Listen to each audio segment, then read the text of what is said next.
Okay, so in this video we're going to talk about the block system of commercial inspections, which is the way that we're going to be doing commercial inspections now in the battalion. So the way it works is, if any of you remember the old block system, there was a block number and you would go out and you would do the entire block. So what we have listed here are the block numbers, and they correspond to the month that they've been assigned. The difference is between one-step system and the old block system is our old block systems, all we used were the 4-digit numbers to identify the block we were working on.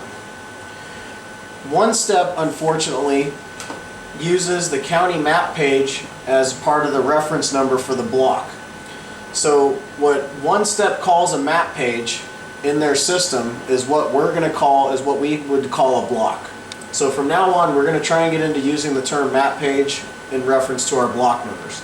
And the way it works is the first number here is the map page, the dash, and then the next 4 digits, or whatever the digits are after the dash, is the block number associated with it. The way this is going to work, so for example, we'll go to page 34, block 2255.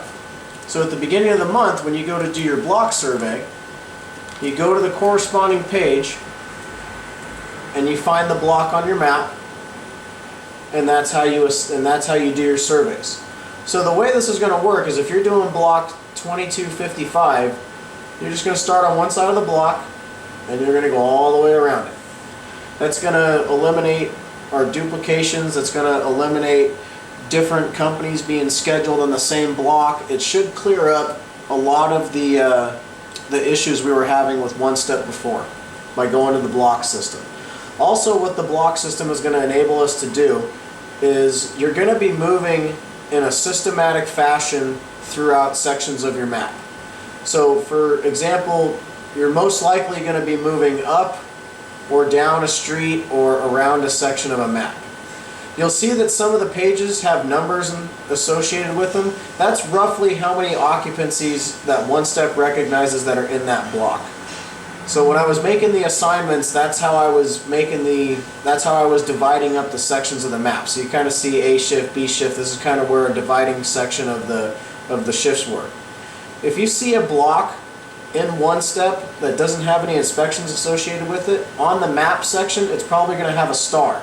And what that means is that section of the map, we might have missed an inspection somewhere in there, so I just want people to survey them just to make sure that we're capturing all the inspections that we need to complete. So, kind of recapping on all this, the block system is a much more organized way to go about doing commercial inspections in our districts here.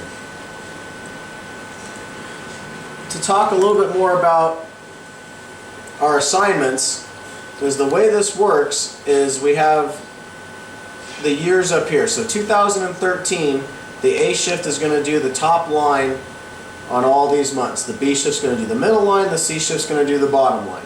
In 2014, it rotates. B shift does the top, C shift does the middle, A shift does the bottom. So when you're going through one step, the one-step assignments should match up to these blocks. If for some reason there's any discrepancies in what one step shows and what this page shows, this page right here is what we're going off of. This is what we're using. This is how we're doing our inspections now. To keep everything uniform and organized, this is what we're going to be using as our reference. So, if you have any questions on this, please feel free to give me a call.